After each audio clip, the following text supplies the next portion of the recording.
Ly Tu Diem. Here, hello everyone. I sincerely wish you good health and peace in your lives. There are moments in life when love stands at a crossroad, and one decision changes everything. I made mine with tears in my eyes and a storm in my heart.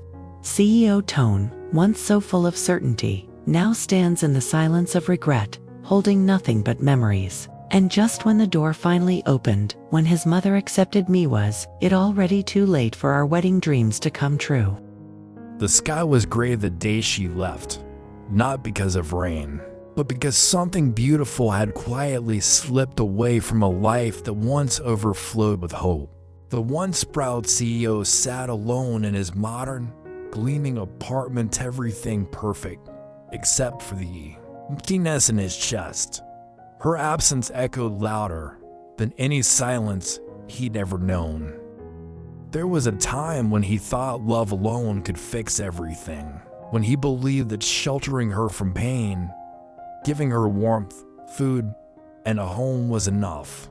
But love, as he came to understand too late, wasn't about rescuing, it was about walking beside someone, without holding them down, without making them feel like a debt waiting to be repaid.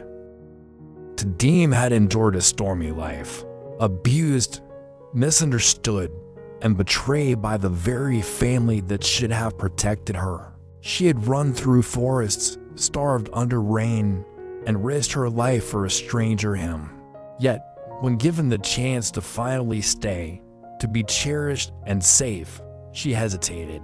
Not because she didn't love him, but because she loved herself just enough to walk away when her heart wasn't fully seen.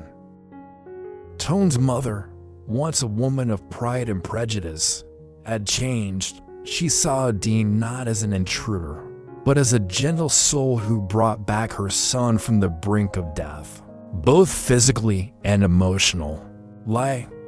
Acceptance came slowly, but it came an open invitation to become family. It should have been enough.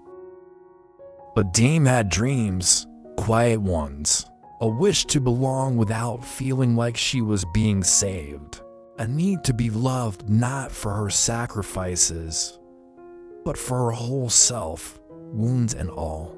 When she looked at Toan, she saw kindness, she saw gratitude. But she no longer saw the future she had once imagined while gathering wild herbs beside him in the forest. The day she left a letter. No anger, no blame. Only a single sentence that broke him more than any goodbye could. You gave me everything but the space to choose it for myself. Toan read it over and over, until the words blurred into tears. He thought about the ring in his drawer, the house he bought for them, the wedding his mother was finally ready to attend. All plans, all hope now just dust on his empty hands. Will their wedding take place? Perhaps, but not yet, not like this. He would have to find her, not to bring her back, but to understand her, to love her in the way she truly deserved, freely, equally, completely. And if she chose him again, it wouldn't be because he begged. It would be because she wanted to. For a few blissful weeks, everything seemed to fall into place. She stayed in the guest room of the new house, where every morning sunlight poured in like quiet blessings. He would brew her tea, and she would quietly help his mother with breakfast, slowly earning a kind of affection she never thought possible. The cold glares had softened, and silence had turned into cautious conversations. His mother no longer saw her as a burden, but as a quiet force of resilience. One quiet evening, he stood on the balcony with her, their eyes lost in the city lights. He whispered, "I want to marry you, truly. Will you let me build a life with you?" Tears welled up in her eyes, not because of joy, but because her heart knew what she had to do. That night, she wrote him a letter, simple words, heavy with truth. You gave me light when all I knew was darkness. You offered me dignity when the world tried to strip it from me. But your world, no matter how kind it tries to be, is not mine. I will always be the girl who once begged for rice, who slept under trees and hid from those who wanted to sell her soul. And though you never made me feel small, I cannot let your world change mine. I must find who I am on my own, not as someone saved, but someone who survived. I love you, but I must let you go. When he woke, she was gone. No bags, no goodbye. Just a folded letter and a ring he once gave her resting beside it. He searched for her again, this time with a desperate ache he couldn't hide. Days turned into weeks. Her name became a silent prayer on his lips. Every familiar corner, every old street, they echoed her absence. His mother, now seeing the hollowness in his eyes, finally understood. She had once feared Diem would ruin her son's life. Now she saw that losing Diem had done just that. She made you better. His mother whispered one evening, placing the uneaten dinner back into the fridge, and I didn't see it until she was gone. He nodded, unable to speak. The wedding never happened, but every year, on the same day she left, he returned to the old house near the woods. Sometimes there was a flower on the porch, other times just wind, but always in his heart, hope lingered like an ember refusing to die. But the heart is never so easily silenced. Days passed, and though the world moved on, Toan could not. The quiet of his office grew louder with each absence of her laughter, her calm presence. He would catch himself staring at the chair she once sat in, where she timidly thanked him for a bowl of soup, or nervously clutched her hands when they first spoke about staying under one roof. His mother, once skeptical and resistant, had come to admire Diem's strength. She has a kind soul, she admitted one morning while sipping tea. I was wrong about her. She didn't come for money. She came with nothing and gave you everything. But it was too late.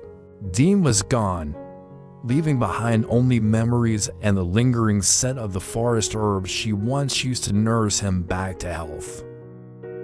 One evening, Toan stood in the garden where Diem used to water the flowers. Rain had begun to fall. Just like the night, he found her shivering by the old house. He whispered her name into the wind, hoping the heavens would carry it to wherever she had disappeared. And then, fate played its last card. He received a letter. The handwriting was delicate and familiar. Inside were only a few words. Thank you for the kindness you showed me. I will never forget. Please live well. To Diem.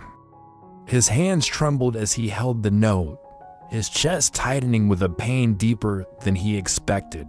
He had lost her not because she stopped loving him, but because he had hesitated too long to truly fight for her.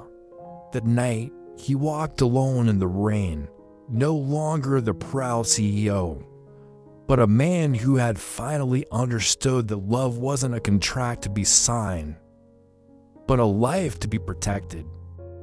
Sometimes, love is not enough to overcome the wounds of the past, even when two hearts are bound by deep affection, fear, and security. And the shadows of old pain can tear them apart if not healed with patience and understanding.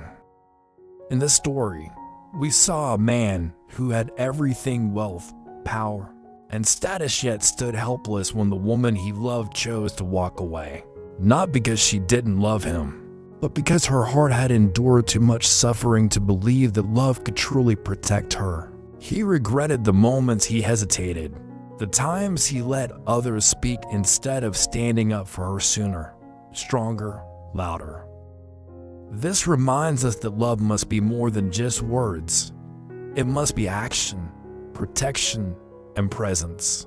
And timing matters sometimes. When we finally realize someone's value, it's already too late. For the audience watching this unfold, The message is clear. Never take someone's love for granted. If you care for someone, show it gently, consistently, and bravely. Don't wait for the perfect moment.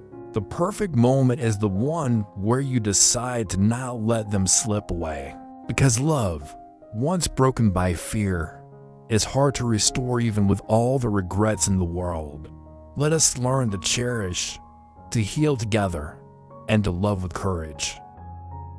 Love is not always about holding on.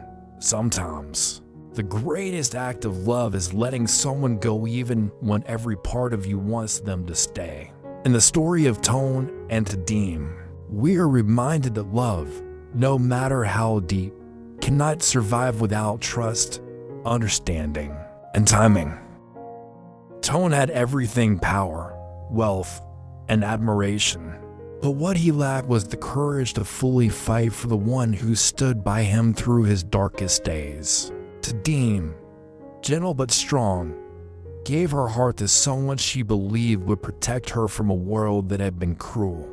But in the end, it was she who had to protect herself from disappointment, from false hope, from a love that wasn't fully ready. When Toan finally realized the cost of his silence, his indecision, and the fears he allowed to win Tu Diem was already gone, she did not leave out of anger. She left with grace, because her heart had waited long enough. And when a woman walks away with tears in her eyes but peace in her soul, she's not giving up, she's choosing herself. This story teaches us that love must be nurtured, not delayed. That no matter how many chances life gives you, some hearts will not wait forever. If you love someone, don't wait for the perfect moment. Create it. Speak your truth, fight for what matters, and never take loyalty for granted.